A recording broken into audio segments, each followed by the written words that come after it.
The eccentrical drive of the cutting blade gives the ring cutter their unique performance.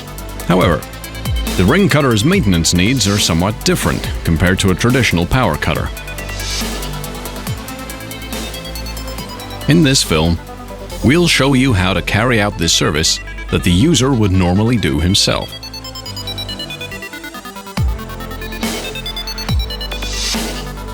The service procedures are identical in the hydraulically driven K3600 ring and the K960 ring and the K970 ring, which are driven by a two-stroke engine. In the film, we've chosen to work with the K6500 ring, our latest innovative product driven by a high-frequency motor. We'll be showing you how to perform daily maintenance, adjust the rollers, change the blade, and replace the rollers. For other service work, please refer to the instructions that you can find online on the Husqvarna Construction webpage, www.husqvarnacp.com.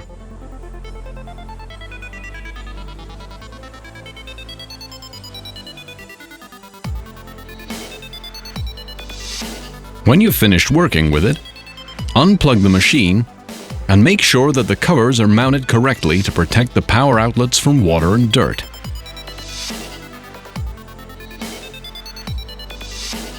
Now clean the machine. It's a lot better being sprayed by water than being covered by slowly hardening concrete slurry.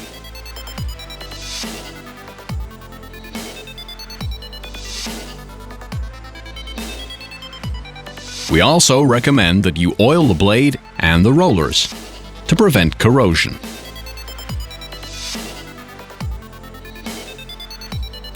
Be sure to grease the lining too.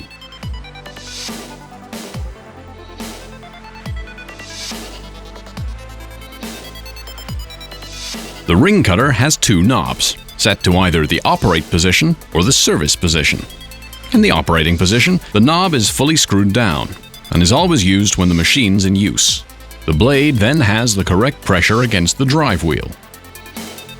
In the service position, the knobs are unscrewed.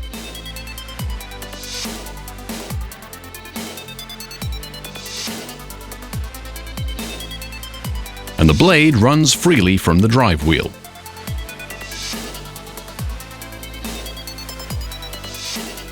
We're now going to demonstrate how to check the roller's contact with the blade. You have to make this adjustment every time you need to change anything on the machine. For example, replacing the blades or the rollers. Check and adjust the rollers at least once during the blade's lifetime. This is how to perform the check. First, unscrew the knob to the service position. The roller pressure is correct when you can stop the support roller's rotation with your thumb. If the pressure is not correct, you first loosen the locking nuts. After that, tighten the nuts a little to eliminate any play. Rotate the roller with a spanner. At the same time, slowly turn in the adjustment screw until the blade starts to rotate. Finish by tightening the locking nuts and give it a final check. Screw the knob into the operating position.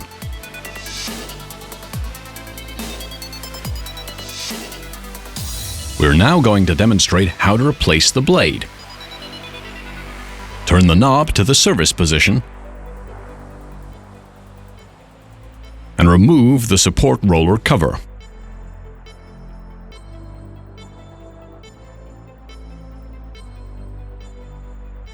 When replacing the blade, also check that the rollers rotate freely. In other words, that the bearings feel intact and the roller assemblies have full mobility.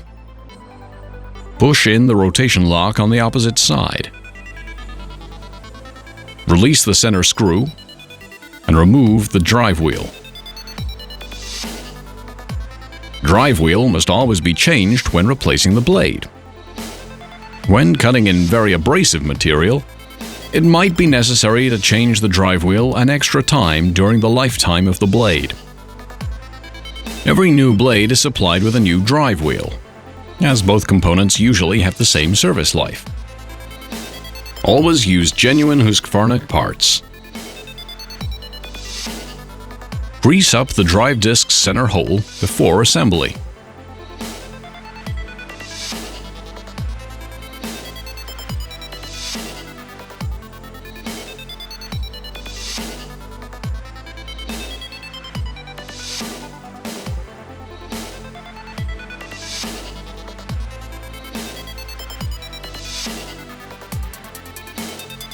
Place the blade towards the engagement rollers and tighten the knob slightly to hold the blade in place.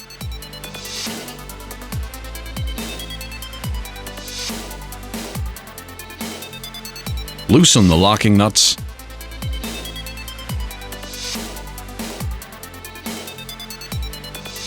and unscrew the adjustment screws about one turn.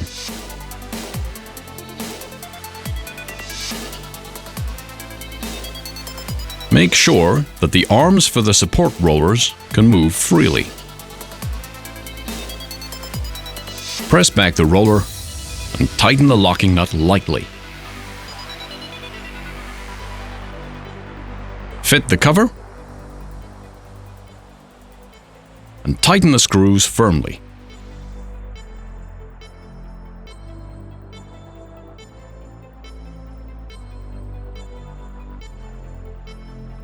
Once the blade's been fitted, adjust the rollers.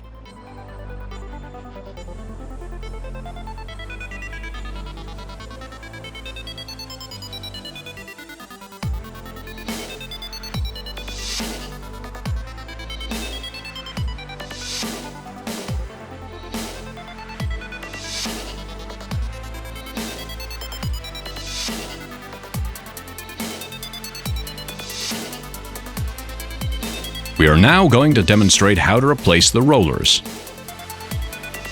You can see the engagement rollers on the left and the support rollers on the right. The same type of rollers should be replaced in pairs. Check for wear and tear every time you replace the blade. The engagement roller on the right is new, and the one on the left is worn. Engagement rollers have to be replaced when the flange is down to about its last 1.5 millimeters. The engagement roller's assemblies are attached by means of a catch. They release when the knob is removed. After that, the roller assemblies can be pushed out of their housings. Wipe off any grease or dirt and check that the bearings are intact. Unscrew the roller. If you have a vise, it's easy to do it like this.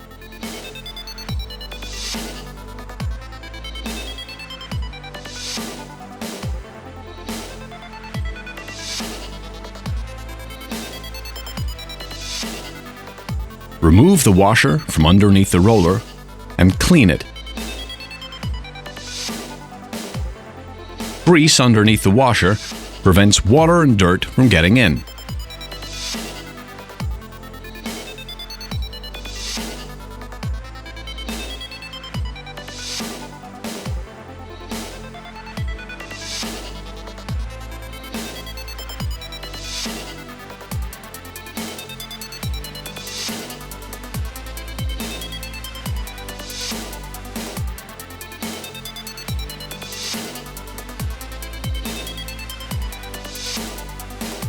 Wipe off the old grease from the chase.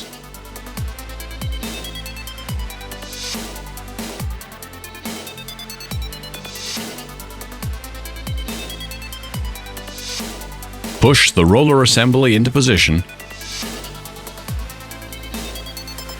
so it snaps into the knob.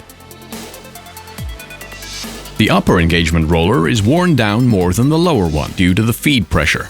When replacing the blade, it's good practice to let the engagement rollers change position in order to maximize the roller usage. Now we're going to change the support rollers. The support roller on the right is new. When the groove is just about disappeared, as with the one on the left, it must be replaced. The support roller is replaced in exactly the same fashion as the engagement roller.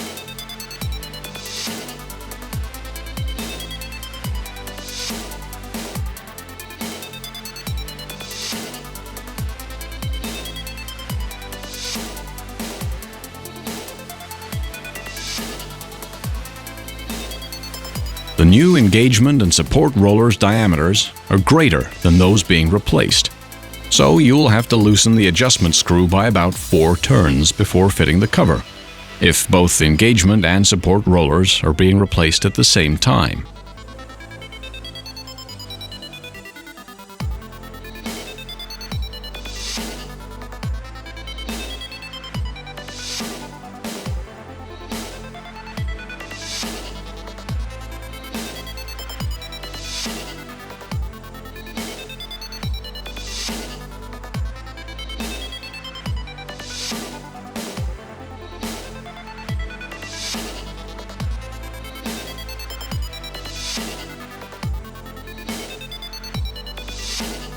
Once you've replaced the rollers and fitted the blade, you will of course have to adjust the rollers.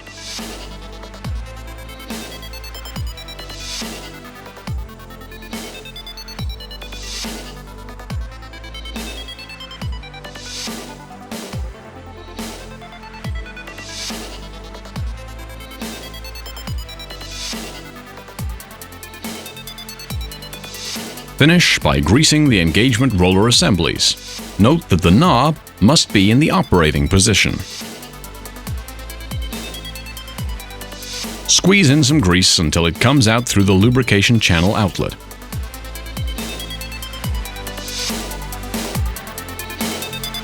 If you follow the instructions given in this film, the ring cutter will continue to be an efficient and properly functional tool for your work.